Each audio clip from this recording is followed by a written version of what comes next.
감사한 게요, 우리 교회 주차난을 알고 우리 성도들이 얼마나 협조를 잘해주는지 1부, 2부, 3부 예배가 지금 평준화가 되었습니다. 옛날에는 3부에 집중하는 쏠림 현상이 일어나가지고 완전히 사가족들이 차댈 데가 없어가지고 그냥 돌아가는 경우도 생겼는데, 우리 기존 성도님들이 협조를 많이 해주어가지고 1부로 많이 내려가고 2부로 많이 내려가가지고, 그래서 지금 인원수를 보게 되면 1부나 2부나 3부가 어느 것이 메인 예배냐라고 분간할 수 없을 정도로 골고루 이렇게 분산이 돼가지고 조금 여유 있게 우리가 예배를 드릴 수가 있고, 주차난으로부터 또 자유함을 어느 정도 얻을 수가 있어서 얼마나 감사한지. 이제 한 다음 달 정도면 앞에 있는 애낙고래가 이렇게 무너지게 되고 그 자리에 이제 주차장이 세워지게 되면은 더 비교적 자유스럽게 예배할 수 있는 날이 오게 되리라고 생각을 합니다. 여러분 계속해서 관심 가지고 기도해 주시면 감사하겠습니다. 강지영 전 아나운서는 JTBC 방송국 설립 시 특채 1기로 창립 멤버이다 보니까 14년이 지난 오늘에 와서는 자연스럽게 선배 또는 고참으로서 꼰대 아닌 꼰대가 되기에 아주 좋은 환경이었습니다. 더군다나 메인 뉴스 앵커 자리에 오르다 보니 그야말로 날개를 달아준 것입니다. 이 강지영 씨가 보수적인 기질이 좀 있는 여성인데, 좌우지간 새카만 후배들이 버릇없이 군다든지 아니면 인사를 안 하는 경우에는 쟤 몇 기야? 라고 하는 말이 자연스럽게 튀어나올 정도고요. 또 후배들하고 얘기하면서 자기도 모르게 옛날에는 14년의 경력이잖아요. 창립 멤버이다 보니까 그 초창기를 생각하면서 옛날에는 나 때는 말이야, 더군다나 프로는 프로답게 굴어야지 라고 하는 말이 자기도 모르게 자연스럽게 나오게 되더라고 하는 것이지요. 자, 이 강지영 씨가 프리랜서를 선언한 다음 지금까지 직장에서 회사에서 꼰대 이미지를 활용한 콘텐츠를 하나 만들었습니다. 소위 노트북을 운영하게 되었는데, 그것이 바로 고나리자라고 하는 프로그램이 되겠습니다. 이 고나리자는 강지영 전 아나운서가 다양한 분야에 있는 사람들을 만나서 멘토링과 더불어 이제 훈수 사이에 멘토링과 훈수 사이에 조언을 하고 있는 그런 프로그램이 되겠습니다. 저도 가끔씩 보는 프로입니다만은 일명 꼰대 프로그램이 되겠습니다. 여러분, 꼰대라고 하는 말 들어보셨습니까? 꼰대 3종 세트가 뭔 줄 아십니까? 요즘 애들은 옛날에 비하면 나 때는 말이야, 이게 이제 꼰대 3종 세트라고 그래요. 여러분, 이 꼰대라고 하는 말을 국어사전에 찾아보게 되면 늙은이나 선생, 즉 기성세대를 뜻하는 은어이지만은 오늘에 와가지고는 연령의 차이가 없는 젊은 이들에게도, 젊은 사람들에게도 꼰대가 있는, 특별히 꼰대 문화는 다양한 세대가 함께 모이고 있는 이 교회 안에도 꼰대가 있다, 없다? 있다. 그럼 당신은 꼰대입니까? 자, 꼰대 자기 테스트 20개 항목을 제가 가지고 나왔는데, 20개 항목을 쭉 보면서 여러분들에게 해당되는 항목이 몇 개나 되는지 한번 체크해 보시고요. 8개 이상이 체크가 되면 중고급 꼰대에 속하고, 4개부터 7개 사이가 되면 초급 꼰대고, 3개 이해하면은 괜찮은 선배, 괜찮은 어른, 성숙한 어른이라고 할 수가 있습니다. 정직하게 한번 자기 체크 한번 해보시기 바랍니다. 화면 한번 띄워줘 보실래요? 자, 첫 번째, 옷차림이나 인사 예절도 근무와 연관된 것이므로 선배로서 지적할 수 있다고 생각한다. 둘째, 낯선 방식으로 일하고 있는 후배에게는 친히 제대로 일하는 법을 알려준다. 셋째, 자유롭게 의견을 얘기하라고는 했지만 나중에 보면 내가 먼저 답을 제시하는 경우가 많았다. 넷째, 버스나 지하철 등 대중교통 노약자 속에 앉아있는 젊은이 또는 후배에게 비켜라 라고 말하고픈 충동이 일어난다. 다섯 번째, 나보다 늦게 출근하는 후배가 거슬린다. 여섯째, 아이들에게도 배울 게 있다는 원론에는 동의하지만 실제로 뭘 배워본 적은 없다. 일곱 번째, 회식이나 야유회에 개인 약속을 이유로 빠지는 사람을 이해하기 어렵다. 여덟째, 연애사와 자녀 계획 같은 사생활 영역도 인생 선배로서 답을 제시해 줄 수 있다고 믿는다. 아홉 번째, 내가 한때 잘 나가던 사람이었다는 사실을 알려주고 싶은 마음이 든다. 열째, 커피, 담배를 알아서 대령하지 않거나 특히 회식에서 삼겹살을 굽지 않아 기어이 나를 움직이게 만드는 후배가 불쾌하다. 열한 번째, 뭐뭐시란 뭐뭐뭐인 거야 라는 식의 진리 명제를 자주 구사한다.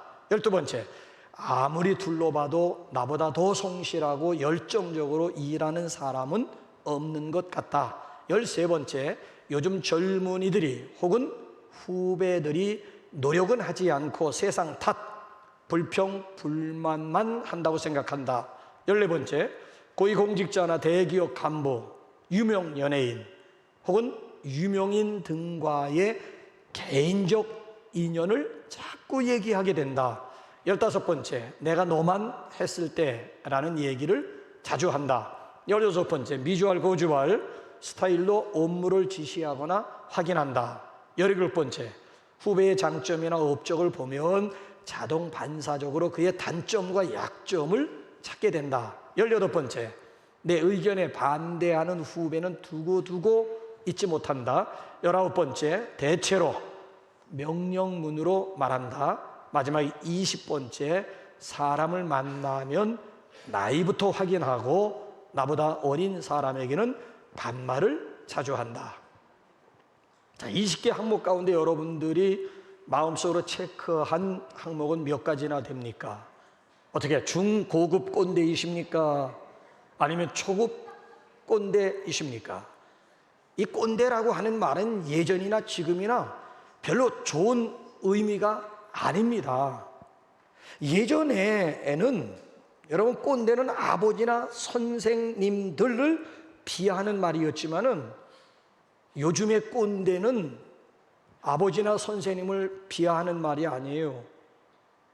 권위적이고 자기중심적이고 특별히 고집이 세고 말이 통하지 않는 사람을 일컬어 꼰대라고 하는 거예요.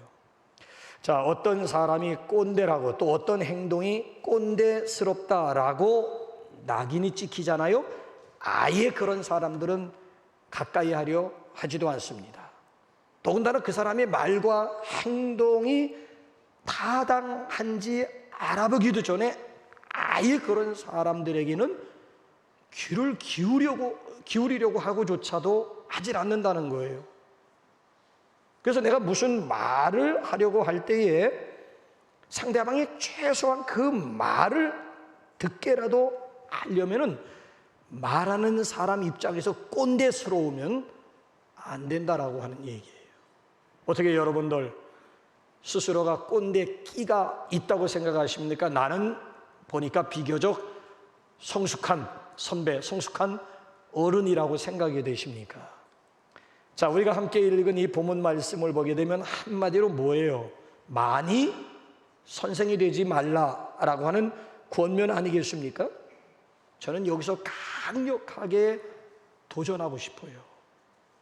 선생이 되지 말라고요? 그럼 소는 누가 키우나?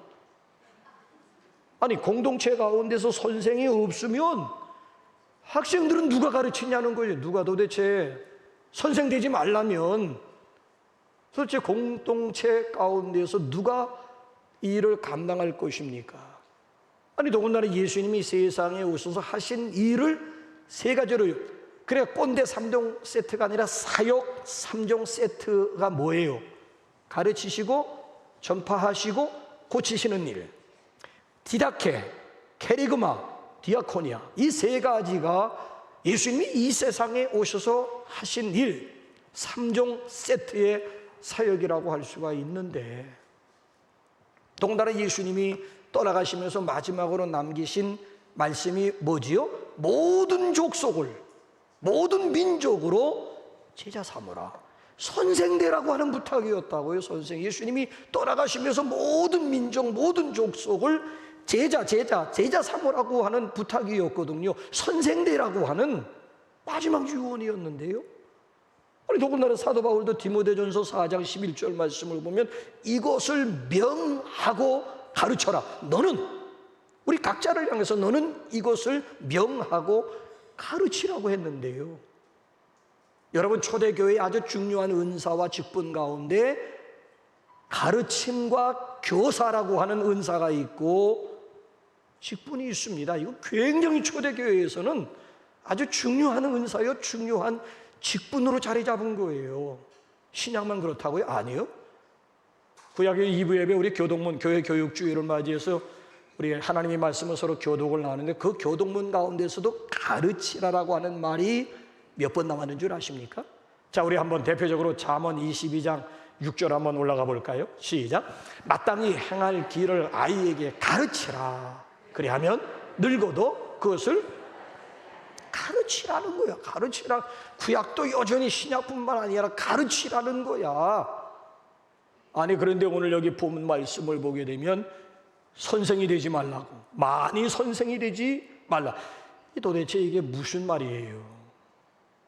언뜻 보면요, 야고보서의 가르침과 다른 성경의 가르침과는 서로 충돌을 일으키는 것 같은, 초신자 입장에서 보게 되면 헷갈리기 딱 알맞은 서신서가 바로 야고보서가 아니겠습니까? 사도 바울은 이신 득의를 강조하는데 야고보는 이행 득의를 강조합니다. 자, 사도 바울은 믿음으로 말미암아 구원 얻는다라고 하는 진리를 로마서를 통해서, 갈라디아서를 통해서 우리에게 강조하고 있음에 비해 야고보서 보게 되면 믿음으로 구원받는 것이 아니라 행함으로 구원받는다. 행함이 없는 믿음 그 자체는 죽은 믿음, 귀신의 믿음임을 강조해주고 있어요. 아니 초신자적으로, 아니 교리적으로 튼튼하게 세워지지 못한, 이게 도대체 뭐야? 이쪽에서 믿음으로 구원받는다고, 여긴 또 믿음으로만 아니고 행함으로 구원, 이 도대체 어느 것이 옳으냐? 그러니까 청년들이 주제 가지고 뭐 닭이 먼저냐 알이 먼저냐 했을 때 행함이냐 믿음이냐 이거 가지고 계속 우리 청년부 시절 때는 이거 가지고 날이면 날마다 논쟁을 벌였던 이슈요, 주제가 아니겠습니까? 오늘 여기 본문만 해도 여러분 한번 보세요. 여기 와도 보면, 아니 예수님이나 바울은 가르침을 으뜸으로 삼았고 우선적으로 강조하고 있음에 비해서 오히려 야고보는 찬물을 끼얹는 듯한 그런 인상, 그런 뉘앙스로 지금 풍기고 있지 않습니까? 선생이 많이 되지 말라, 많이 선생이 되지 말라. 무슨 소리를 지금 하고 있는 거예요? 예수님이 마지막 유언에 따라서 우리 모두가 다 선생이 되어야 되는데 안 그렇습니까? 자, 그렇다면은 여기서 이제 강력하게 문제 한번 제기해 보자고요.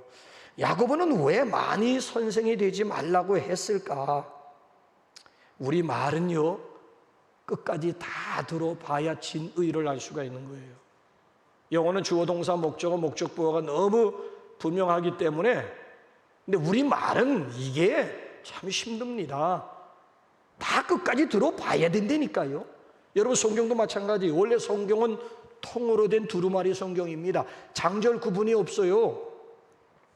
편의상 후대에 와가지고 편의상 통으로 된 성경을 편의상 장과 절로 구분해 놓은 것이지, 맨 처음에는 통으로 된 성경이어야 되니까요. 그러니까 성경을 부분적으로 읽게 되면은 코에 걸면 코가래기 되고 귀에 걸면 귀가래기. 모든 이단들도 다 어디서 나왔는가 하면 성경에서 나온 거예요. 이걸 아주 인수격으로 아니면 자기들의 교리를 뒷받침하기 위한 것으로 인용하고 있을 따름이지 전체적인 맥락 가운데서는 그런 의미가 아니거든요. 그러니까 성경을 우리가 읽을 때에도 부분적으로만 끊어서 읽게 되면 자기 편리대로 자기 입맛에 맞는 대로 편식주의자가 될 수밖에 없는 것이죠. 그래서 성경은 처음부터 끝까지 통으로 읽어야 제대로 이해를 할 수가 있는 거예요. 자, 야고보서도 여기 지금 3장 1절만 딱 읽으니까 이게 예수님의 가르침이나 바울의 가르침이나 이게 뭔가 좀 상충되는 것 같은 그런 인상을 받고 있습니다만은 그 뒤에 내용을 읽어보면 5장 마지막 절까지 가보게 되면 결론은 완전히 반전. 문자 그대로 선생되지 말라라고 하는 의미가 아니었다라고 하는 것을 확증받게 되지 않습니까? 더군다나 여러분 이 야고보서가 쓰여진 배경으로 돌아가 보게 되면 그 당시에 선생의 위치라고 하는 것은 상당히 존경받는 위치에 있었거든요. 우리나라에도요 스승님의 선생님의 그림자는 발로 밟아서 안 된다라고 하는 그런 시절, 그런 때가 있었다고요. 지금이야 아이들이 선생님 뺨을 때리고 동영상 찍어가지고 고발하는 그런 시대가 되어버리고 말았습니다마는 우리나라에도 좋은 시절 선생을 선생으로 알아보고 대접하는 그런 때가 있었지 않습니까? 그래서 야고보서가 기록된 이 당시만 해도 선생님들의 위치가 비교적 존경받는 위치. 그러다 보니까 허영심에 들떠가지고 아니면 그저 다른 사람들로부터 칭송받기 위한 목적 가지고 어중이 떠중이들이 다 교사 흉내 내고 교사 되겠다고. 그러다 보니까 초대교회에 가장 골치 아팠던 문제 가운데 하나가 뭔가 하면 교회 내에 거짓된 교사들로 인해 가지고 얼마나 골치 아픈 일들이 많이 있었나니라고 하는 얘기지요. 자, 이런 시대적인 배경을 담아서 많이 선생이 되지 말라. 그러면서 여기 오늘 본문 말씀을 보게 되면 선생이라고 하는 직업이라고 하는 것이 여러분 말을 많이 하게 되지 않습니까? 그래서 오늘 여기 본문 말씀을 보게 되면은 아하, 지금 왜 지금 야고보가 선생이 되지 말라는지 한번 시대적인 배경으로 한번 우리가 접근해 보자라고 하는 얘기예요. 여기 선생이 되지 말라라고 하는 것을 제 말로 바꾼다면 꼰대가 되지 말라는 거예요. 가르치되 꼰대질은 하지 말라라고 하는 얘기. 꼰대라고 하는 말은 절대 긍정적인 의미가 아닙니다. 부정적인 의미입니다.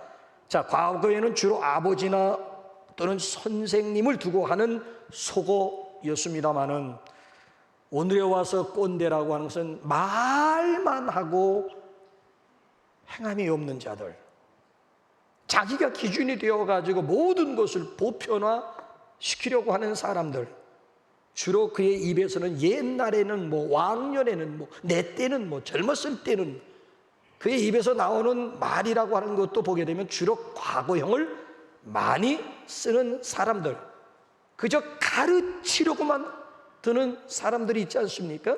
자기의 잘못을 인정하려 들지 않는 사람들, 믿고 싶은 것만 믿고 보고 싶은 것만 보려고 하는 그런 사람들.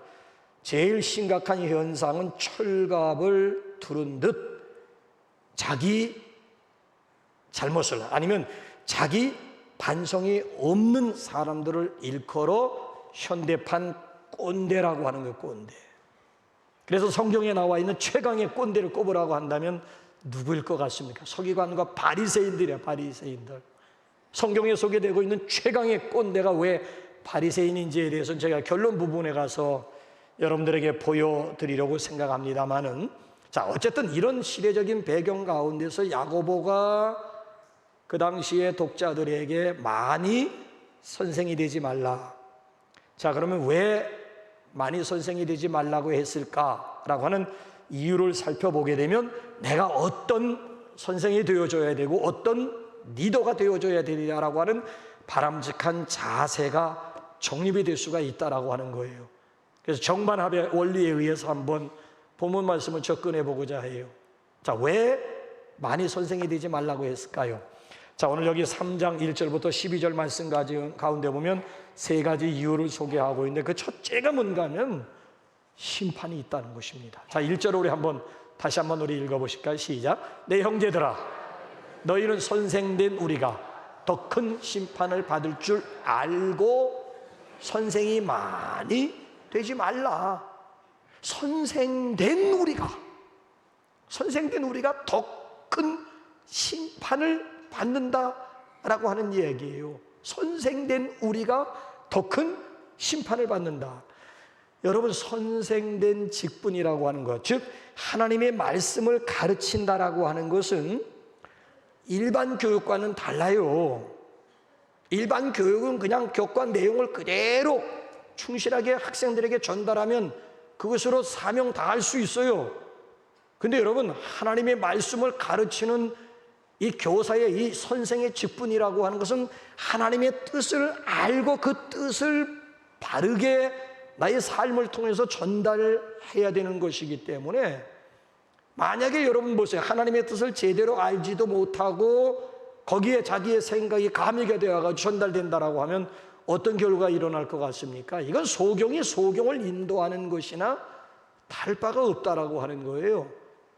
그렇기 때문에 정말 하나님의 말씀을 가르치는 선생된 입장에서는 정말 이건 아주 정말 무거운 사명이기 때문에 무거운 마음 가지고 임해야 함에도 불구하고, 그 당시에 사람들은 그저 존경받는 그저 겉으로 드러난 모습으로 너도 나도, 그러다 보니까 결과적으로 보게 되면 교회 안에 막 교리적으로 막 혼란이 일어나게 되고 거짓된 교사들이 그 속에 비집고 들어와 가지고 오히려 사이비 복음을 전하는 이런 엄청난 결과를 가져오게 되었다라고 하는 것 아니겠습니까? 그래서 오늘 여기 본문 말씀 보게 되면 내가 한 말에 대해서는 반드시 선생된 우리가 더 큰 심판을 받을 줄 알고, 그러니까 내가 한 말에 대해서는 어느 순간 쇠말 날이 오고 반드시 그거에 대해서 신문 받을 날이 반드시 오겠다라고 하는 것이죠. 자, 우리 한번 예수님의 말씀 직접 한번 들어보시죠. 마태복음 12장 한번 보실까요? 시작. 내가 너희에게 이르노니 사람이 무슨 무익한 말을 하든지 심판날에 이에 대하여 신문을 받으리니 내 말로 의롭다 함을 받고 내 말로 정죄함을 받으리라. 내 말, 우리가 한 말, 이게 마지막 때의 심판의 기준, 신문의 근거가 될 수가 있다라고 하는 거예요. 무슨 무익한 말을 하든지. 자, 여기 무슨 무익한 말이라고 하는 것을 다른 여러 번역들을 보니까 아주 재미있게 번역을 해놨더라고요. 우리는 우리 개혁판에서는 무슨 무익한 말로 번역했습니다마는 다른 번역 성경 봤더니만 무슨 쓸데없는 말을 하든지, 터무니없는 말을 하든지, 함부로 내뱉은 말을 하든지, 함부로 짓거린 말이든지 하찮은 말에 대해서도 반드시 심판날의 신문을 받겠다라고 번역을 해놓은 거예요. 그러니까 예수님만 이렇게 말씀하신 거, 아니 신약에만 이렇게 말씀하신 것이 아니고 일찍이 구약에도 한번, 민수기 한번 14장 28절인가요? 한번 보실래요? 시작. 그들에게 이르기를 여호와의 말씀에 내 삶을 두고 맹세하노라. 너희 말이 내 귀에 들린 대로 내가 너희에게 행하리니. 내 말로 의롭다함을 받고 내 말로 정죄함을. 아니 저기 말씀 보면 너희 말이, 하나님이 하시는 말씀이에요. 너희 말이 내 귀에 들린 그대로 내가 행할 것이다 라고 하는 얘기예요. 아니 이스라엘 백성들이 저 배경이 광야 생활 아닙니까? 광야 40년 동안 주로 내뱉은 말들이 뭐예요? 이스라엘 백성들이 감사 찬양하며 경배하는 그런 내용들이던가요? 아니요. 40년은 원망과 불평의 세월이었다고요. 깔빛하면 저들이 노래 삼아 내뱉은 말들이 뭐예요? 저 모세라고 하는 저놈 때려 죽이고 따로 한 장관 세워가지고 애보로 돌아가자 노래 불렀다고요. 돌아가고 싶다고? 그럼 내가 돌아가게 해줘. 이 영영 애굽으로 돌아간 것이 아니라 영원히 돌아가게 하나님이 만들어 주셨고요. 깔빛하면 그저 조금만 힘들기만 하면 죽고 싶다 노래 불렀거든요. 너희 말이 내 귀에 들린 대로 내가 행할 것이다. 죽고 싶다고? 오냐? 내가 죽여주마. 그래서 출애굽 1세대들을 죽이는 데 걸린 시간이 40년이라고 한다면 여러분들 믿으시겠느냐고요. 출애굽 기껏 애굽에서 빠져나온 사람들이 광야에서 다 엎드러지는, 그렇게 걸린 시간이 40년이라면, 그러니까 내 말로 의롭다함을 얻을 수도 있고 내가 한 말로 정죄를 당할 수도 있다라고 하는 거. 자, 이쯤만 되어도 우리 마음속에는 야, 이거 참 말하는 것이 두렵구나, 말하는 것이 겁나구나라고 하는 그런 생각들 여러분 안 드십니까? 그렇지 않습니까? 말하는 것이 두려운 그런 시대 아니겠습니까? 아니, 여러분 한번 생각해 보세요. 나는 말씀대로 살지도 못하면서 다른 사람 보고 이렇게 사십시오, 저렇게 사십시오. 그러니까 꼰대 소리를 듣는 거예요. 그러니까 일찍이 이영애 씨가 영화에 나와서 뭐라고 그러던가요? 너나 잘하세요. 나는 말씀대로 살지도 않으면서 뭘 다른 사람 보고 이렇게 사십시오. 그러니까 설교가 힘든 거예요. 설교가 힘든 거예요. 설교 준비하는 게 힘든 게 아니라고요. 어떤 때는 정말 부부싸움이라도 한 날은 정말 강단에 서는 것이 죽기보다 싫어요.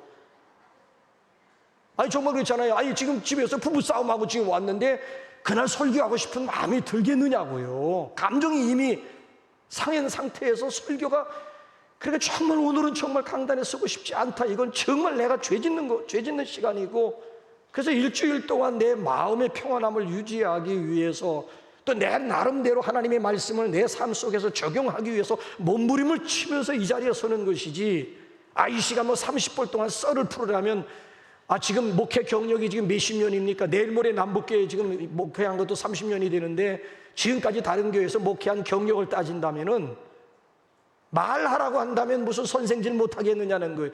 아니에요. 설교는 그게 아니잖아요.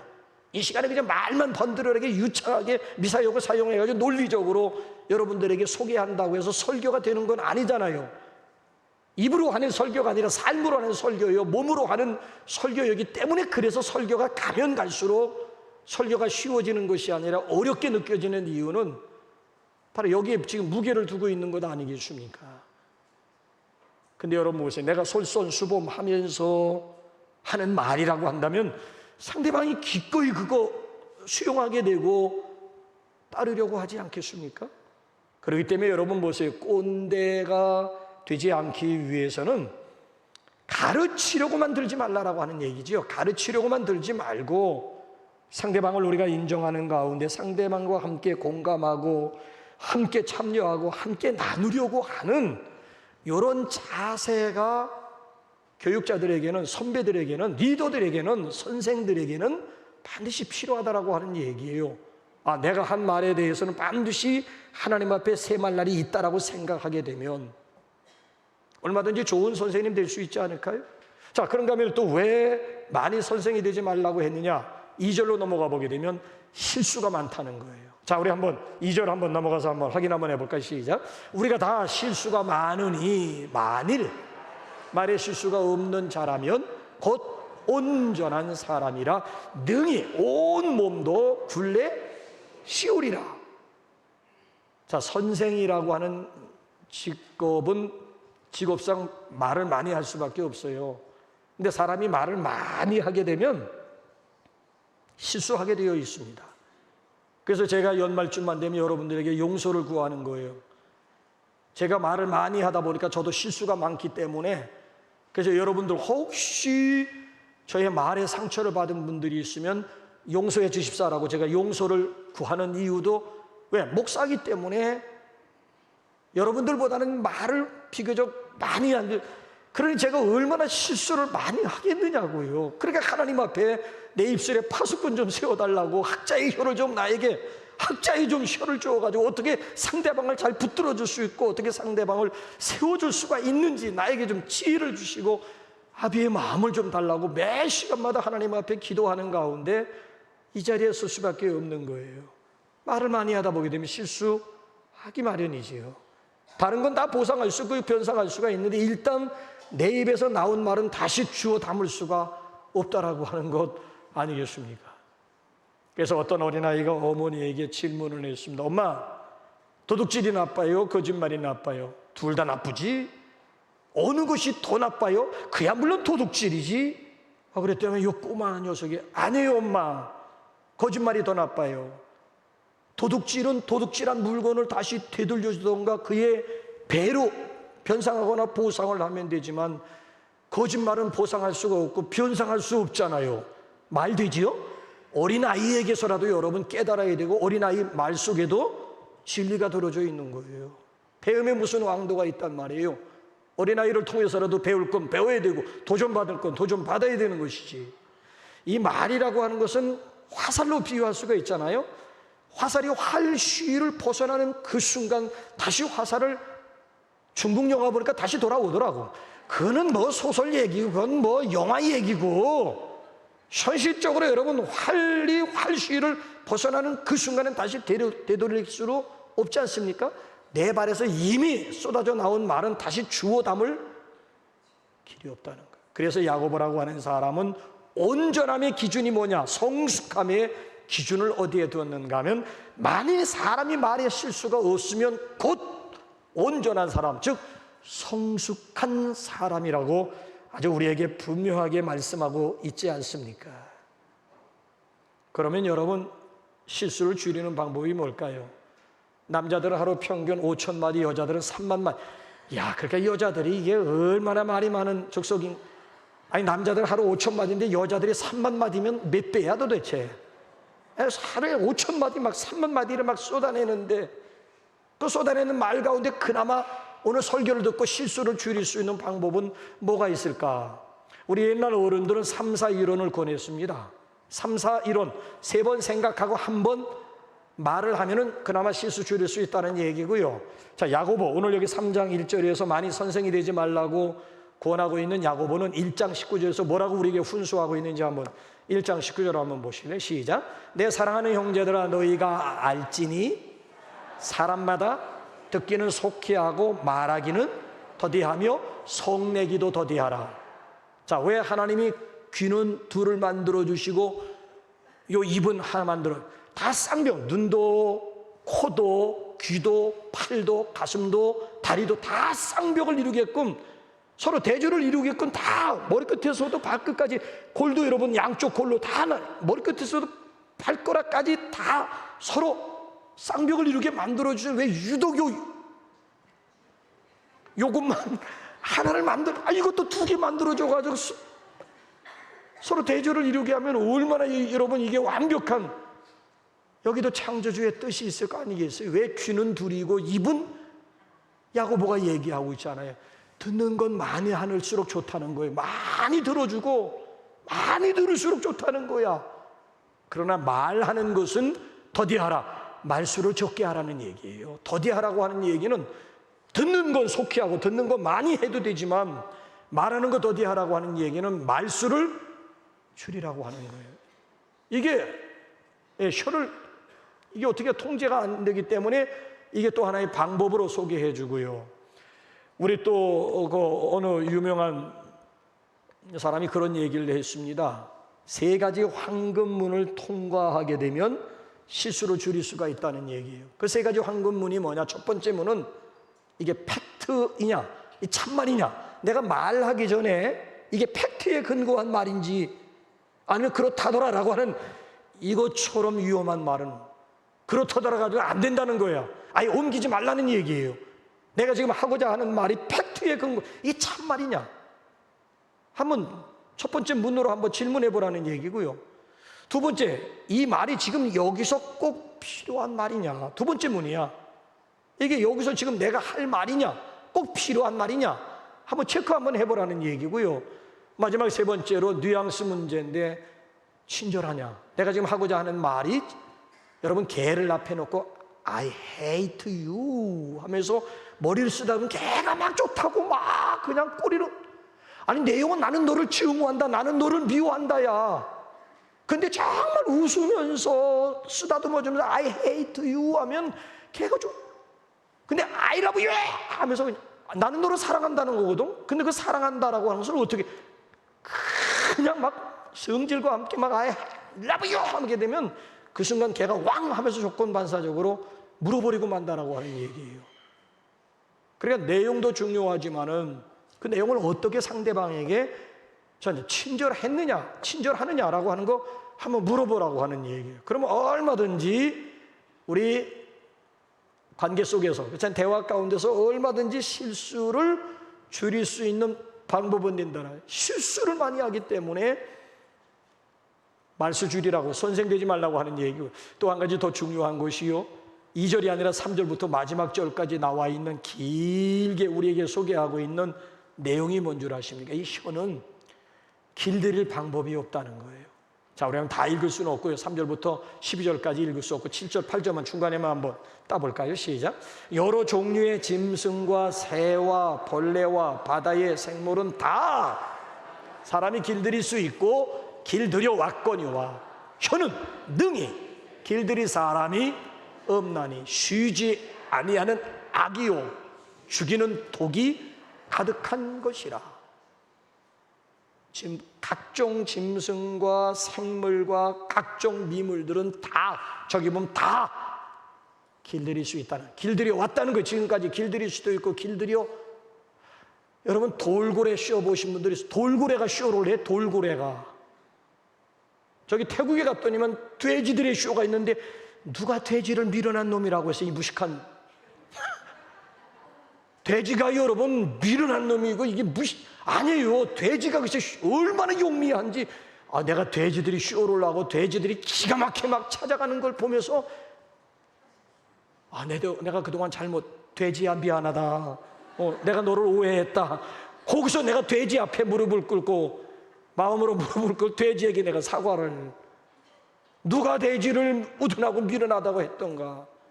더군다나 여러분 사나운 맹수, 사자나 호랑이 어린아이 손에 의해서 조절당하는 거 보면 참 그거 신기하지 않습니까? 맹수가 어떻게 양과 같이 어떻게 온순한 저런 짐승이 되어 어린아이 손끝에서 놀아나고 있는지.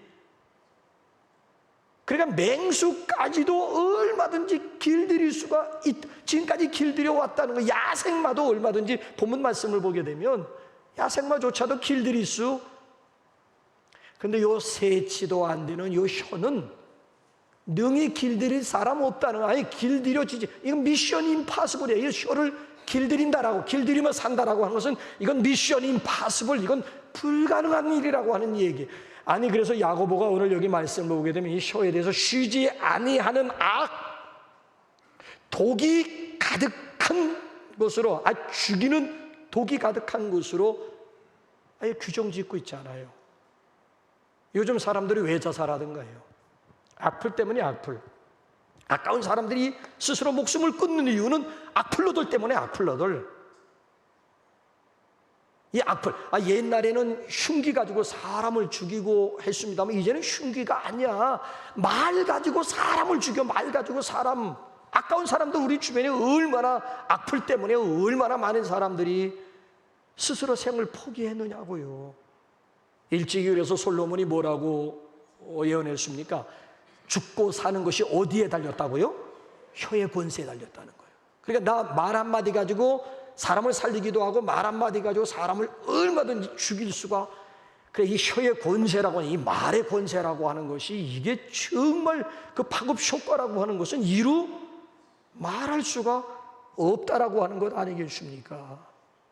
그래서 오늘 야고보가 오늘 여기 말씀을 보게 되면 많이 선생 많이 되지 말라라고 소극적으로 얘기합니다. 자, 그러면 제가 여러분들에게 질문 하나 드릴게요. 선생되지 않는 것이 그러면 다행이라고 여러분 생각하고, 아이고야 내가 선생되지 않게 다행이다. 아멘, 아멘, 아멘. 오늘 설교는 아멘입니다. 여러분 자기 위안, 지금 교사가 되지 않고 선생이 되지 않고 진정한 선배 아니면 진정한 리더가 되지 않은 분들은 자기 위안을 삼는 시간 갖기 위해서 제가 이 시간 말씀을 준비한 것일까요? 선생되지 않는 것이 대안이요, 능사요, 해결책 아니요. 구덕이 무섭다고 장 담그는 것을 포기하지 말라라고 하는 거예요. 여러분, 그래서 야고보서를 제가 성경을 통으로 끝까지 오늘 여기 지금 3장만 가지고 지금 선생되지 않는 것이 능사고 잘했다 생각하는 것이 아니라 끝까지 가봐야 된다니까. 결론이 뭔지 야고보가 정말 예수님의 마지막 유언을 거스리는 그런 지금 언행을 하고 있는지 한번 끝까지 한번 가봐야 된다니까요. 자, 우리 한번 가기 전에 한번 다니엘서 한번 12장 3절 한번 보실까요? 시작. 지혜 있는 자는 궁창의 빛과 같이 빛날 것이요 많은 사람을 옳은 대로 돌아오게 한 자는 별과 같이 영원토록 빛나니라. 영원토록 영원. 하늘의 진정한 스타가 누구라고요? 많은 사람을 옳은 대로 돌아오게 한 자, 즉 지혜 있는 선생, 지혜 있는 교사가 그날에 가서 하늘의 스타가 될 것임을 말씀하고요. 자, 야고보가 지금은 우리에게 오해스러운 이야기를 하는 것 같지만은 아니에요. 우리 마지막 장 마지막 절로 한번 가보자고요. 야고보서 마지막 장 마지막 절 시작. 너희 중에 미혹되어 진리를 떠난 자를 누가 돌아서게 하면 너희가 알 것은 죄인을 미혹된 길에서 돌아서게 하는 자가 그의 영혼을 사망에서 구원할 것이며 허다한 죄를 덮을 것임이라. 누가 진리를 떠난 자를 누가 돌아서게 하느냐는 거예요. 선생이, 교사가, 리더가, 선배가 죄인 한 사람 바른 길로 돌아서게 하는 자는 천하보다 귀한 한 영혼을, 그러니 하나님 앞에 가서 얼마나 큰 상금을, 여기에 바로 선생의 사명이 여기에 있는 거, 선생의 영광이. 자, 이런 영광을 우리가 보지 못했기 때문에 소극적으로, 그죠? 나는 남의 말도 안 듣고 나는 남을 가르치지도 않겠다라고. 아니에요. 그건 아니에요. 이 교사의 사명이 여기에 있고 선생의 영광이 바로 여기에 담겨져요. 저와 여러분들의 이름이 크리스찬 아닙니까? 우리말로 그리스도인. 어떻게 해서 우리가 이 그리스도인이라고 하는 영광스러운 이름을 얻게 되었을까요? 그건 알아야 되잖아요. 당신이 크리스찬이라면 어떻게 내가 이런, 감히 나 같은 사람이 그리스도인이라고 하는 이런 이름을 가지고 믿음 생활할 수가 있을까? 자, 여러분 한번 사도행전 11장 25절 26절 보시라고. 시작. 바나바가 사울을 찾으러 다소로 가서 만남에 안디옥에 데리고 와서 둘이 교회 1년간 모여 있어 큰 무리를 가르쳤고 제자들이 안디옥에서 비로소 그리스도인이라 일컬음을 받게. 어떻게 해서 우리가 그리스도인이라고 하는 영광스러운 이름을 얻게 되었다고요?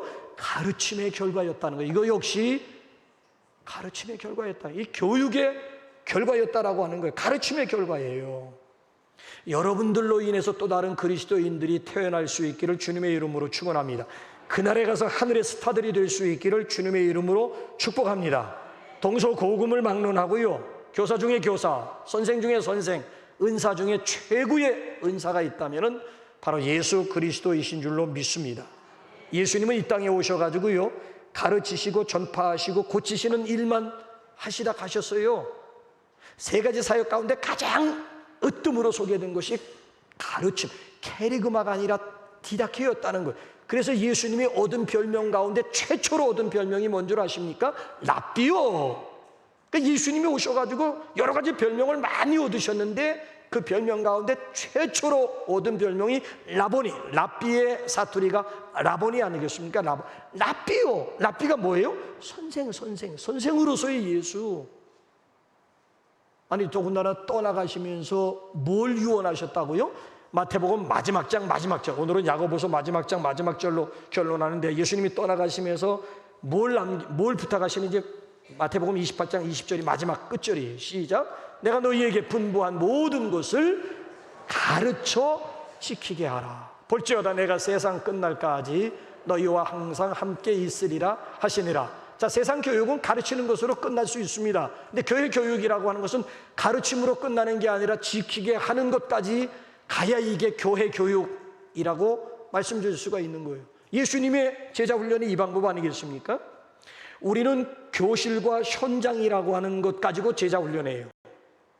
이론 배운 다음에 그 다음에 실습을 하겠다고, 적용을 하겠다고 나서다 보니까 탁상 공론으로 끝나버리는 제자 훈련이 많아요. 예수님, 이게 헬라식이야. 예수님은 아예 헬라식으로 접근한 것이 아니라 히브리식으로 접근한 거예요. 말이 아니라 행동이 먼저야. 자, 예수님이 제자들을 부르신 다음에 교실에 모아놓고 이론 교육한 다음에 실습했다라고 하는 그런 구절 여러분 찾아보셨어요? 아니에요. 예수님은 나를 따라오너라, 팔로우 미 한 다음에 그냥 바로 현장으로 데리고 다니면서 당신이 하시는 일을 제자들로 하여금 보게 했고 직접 제자들로 하여금 경험하게 만들어준 거예요. 그리고 나서 이제 저녁에 조용한 곳으로 들어와서 그날에 있었던 일들에 대해서 예수님이 의미를 부여하면서 가르치고 교훈해. 이게 예수님의 제자 훈련 방법이었다니까요. 그렇게 현장이 살아있는, 우리의 제자 훈련이라고 하는 것은 현장이 없어. 현장이. 제자 훈련 받았다는 사람들이 길바닥에 한번 나가서 전도지 한번 돌리지도 못하고 제자 훈련 끝난다고요. 왜? 두려워서 현장에 나가지도 못해. 아이고, 상대방이 또 어떻게 나올까, 이게 두려워. 일단 현장에 나가서 부딪혀 봐야 되는데 부딪힐 용기가, 왜? 교실 안에서 교육받았는데, 만에 온실 안에서 교육받았는데 무슨 비바람을 견딜 수가 있겠느냐라고 하는 이. 그러니까 예수님은 여기 오늘 본문 말씀을 보게 되면 우리처럼 말이 먼저가 아니라 언행일치가 아니라 행언일치로 예수님이 우리에게 접근해 오셨고 친히 본을 보여주셨다라고 하는 이야기예요. 오늘 우리 교회 교육주의를 맞이해가지고 더 이상의 우리 꼰대는 우리 되지 마십시다. 현대판 꼰대라고 하는 것은 말이 많고 말은 잘하는데 그에 비해서 행함, 삶이 없어요. 솔선수범하는 것보다는 말로 한 법 보려고 하는, 가르치려고 만들고 지시하려고 만드는, 이게 현대판 꼰대라고 하는 거예요. 그러니까 우리는 더 이상 이제 우리 꼰대 되지 말고 정말 예수님 닮은 선생, 예수님 닮은 선배, 예수님 닮은 어른, 예수님 닮은 리더들이 되어가지고 우리 주변에 있는 사람들에게 선한 영향력을 끼치는 우리 남북 공동체가 될 수 있기를 주님의 이름으로 축원합니다. 이 시간 우리 205장 우리 찬송 우리 부르시면서 준비한 예물 하나님 앞에 봉헌하겠습니다. 요즘에는 온라인으로 더 많은 분들이 그렇죠.